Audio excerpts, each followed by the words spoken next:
Hi! First time check, it's 2:20.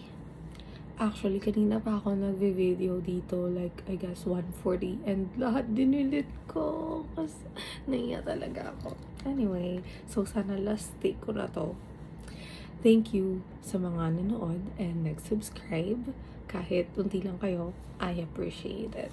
And alam ko naman na almost lahat dun is, na ano lang sa, ano nila, what do you call this? I don't know, FYP, whatever. Basta yun. FYP, di ba TikTok yun? Basta, anyway. So, yun nga. Thank you. And, meron kasi akong gustong gawin. Kasi medyo naboboringan na ako sa mga pinopost ko, which is yung everyday na walk clips ko. And minsan kasi, actually yung day 12, hindi ko na siya na-videohan kasi sobrang, I don't know, nakalimutan ko siyang videohan. Sobrang pagod ko kasi. So, meron akong idea, which is 30-day challenge. Hopefully, magawa ko siya kasi nga I'm busy sa work and nag-go kasi ako sa hospital minsan. So, ayan nga. Bala ko kasing mag 30-day challenge, which includes 10K steps a day, and then ako yung magluluto ng mga food ko. No eat out, no take out, and walang order sa labas, like at all.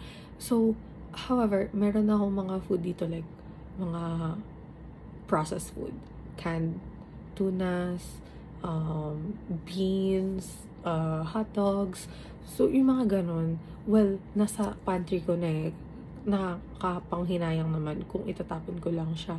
So, ang bala kong gawin is, kahit na hindi naman siya healthy, lalagyan ko na lang siya ng, what do you call this? Mga healthy na ingredients, like vegetables and stuff.